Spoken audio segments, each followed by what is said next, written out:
A Fort Mitchell man is alive and well 2 months after suffering a massive heart attack while jogging. Local 12's James Pilcher explains how Mike Quinn was saved with training inspired by a previous tragedy. Mike Quinn was taking his customary jog here in Erlanger while his daughters practiced soccer. But back there in the back of this field, he collapsed with a heart attack. Luckily, he and the team's coaches had just been trained on CPR less than a month prior.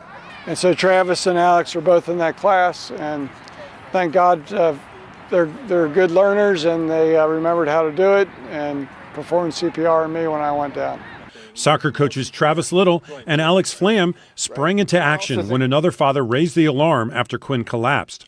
Little ran across the field, not knowing it was his friend who was in distress. Kind of panicked a little bit, and then I immediately started doing CPR, and then I could hear the sirens probably about 3 minutes later, and they showed up. Then Flam took over after looking in vain for an AED device. It was less than a month, so he headed up the initiative to get all of our clubs and all of our coaches in the club CPR certified and AED certified, and was kind of, I don't know what you call it, like divine intervention, good karma, whatever it is. Those 3 minutes probably saved Quinn's life.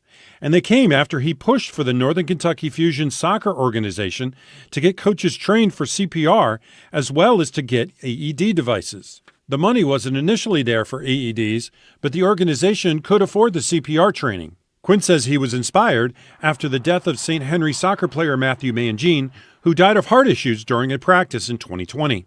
He's friends with the Mangine family and says he didn't want anyone else to go through that. Little did Quinn know that training would save his own life. A high percentage of those folks that go into cardiac arrest away from the hospital, the chances of them surviving are not very high, but learning CPR and knowing how to do it, in my case, certainly helped. In Erlanger, James Pilcher, Local 12 News. And the soccer club has since bought AED devices that travel with the teams wherever they go. To learn more, visit our website, local12.com, or our free Local 12 News app and click this story.